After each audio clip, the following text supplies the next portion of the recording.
Hello, fellas.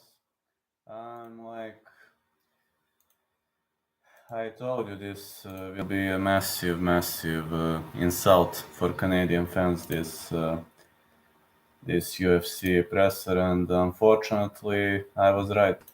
I was definitely right, as there is a lot of respect between Irene Aldana and Amanda Nunes. I've seen many controversial statements in this presser, but at some point, Dana White, in the last pressers, he doesn't want to let the things escalate. For example, I was very pissed when he didn't let Kevin Holland argue and make some noise. And it seems the era of humble pressers is coming up. And I'm actually glad because Mike Malott stole the show.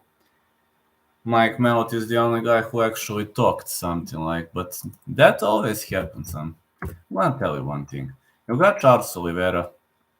What can you expect? Like, you were having Oliveira, and Charles Oliveira is pretty much a guy who, let's be honest, the guy speaks Portuguese. You know how strong his English is. Everybody knows that. Then you've got Irene Aldana, a huge cat lover from Mexico. I'm a big fan of Irene Aldana, but the problem with Irene Aldana is the fact that she doesn't speak English well. And in both cases, like, you have situations where fighters don't speak that language well, and you can't expect miracles. But then you see Mike Malott still in the show, and there are some controversial statements. Also, one thing that Irene Aldana said prior to this presser caught my attention, and I'm going to read it now from my Discord. My great subscriber Lolita Davidovic sent me that, so I got to give her a shout out. I'm just looking for it. So, Nunes, here is what Aldana says. It is not to kill or to die against Amanda Nunes.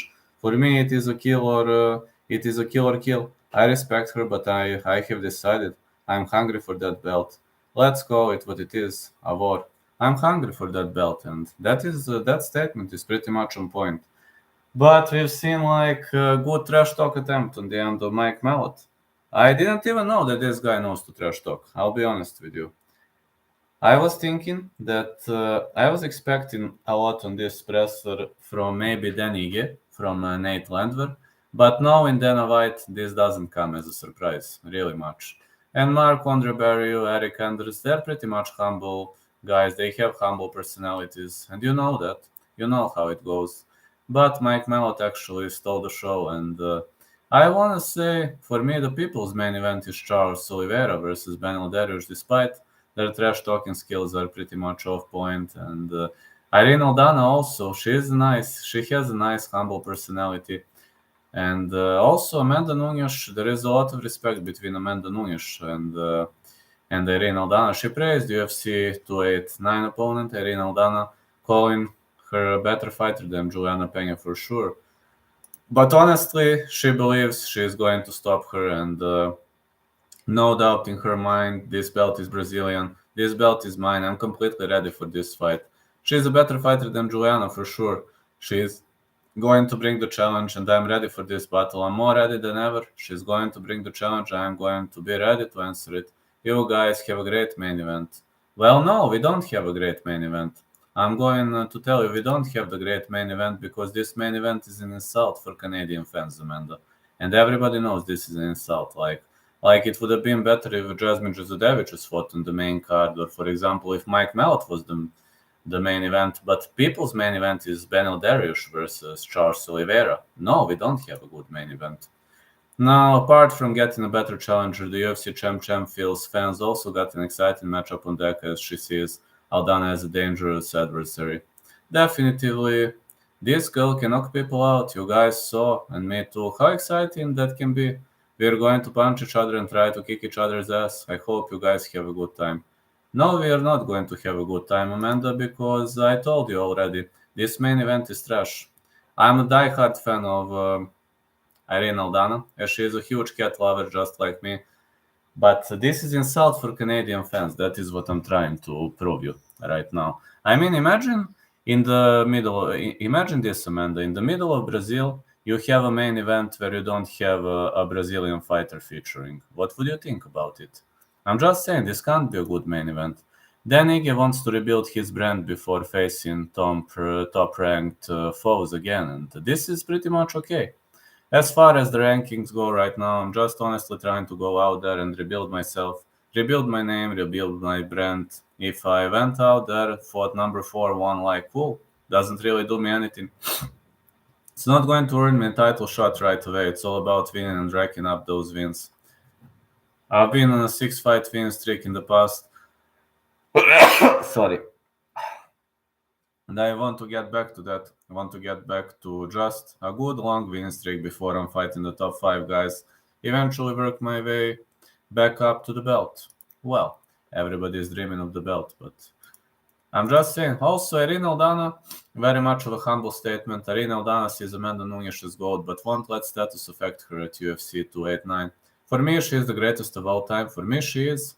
And that's why it makes even more great for me to be able to have this opportunity against her, to be one of the greatest. I respect her. It's an honor to me, but as much as I respect her, for me, I'm coming with the mentality of winning. It's not kill or die for me. It's kill or kill. That's it. Like, I don't know what's on her mind.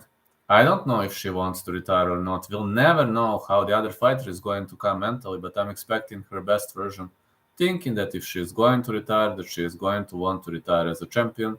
So I'm not taking it in easy way. I'm expecting her best version, that it is.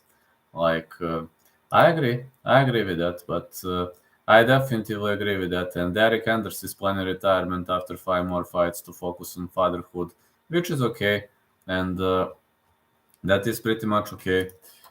And I got to say that I was pretty much surprised with Mike Malott, with his how to say. He is impressed because he is fighting. Ahead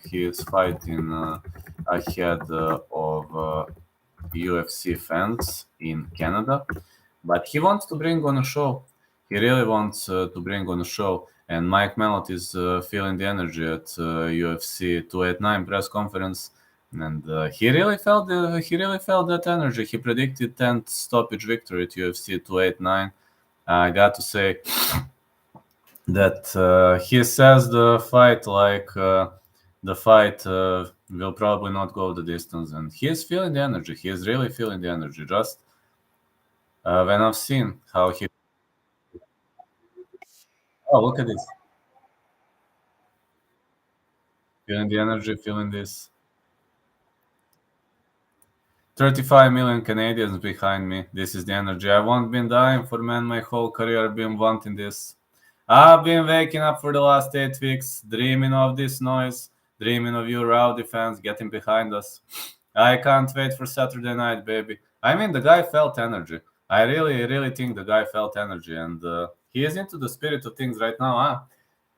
The best energy I've ever seen. Like, I think Mike Malott and Jasmine Juzudevicius are going to steal the show here. I just have some kind of a feeling. This is what I'm saying. Mike Malott is like very excited to fight in front of his home fans, which is normal. I would also be excited to fight in front of Bulgarian fans. It's normal. But Aldana is pretty much Aldana, Nunes, they are humble, and Nunes is delusional. So my reaction, UFC 289 presser was not great. I'm gonna tell you. Okay, I just need to go now. Need to open papers for the construction company. It's like this month gonna be a nightmare. Thank you so much for supporting, and catch you later.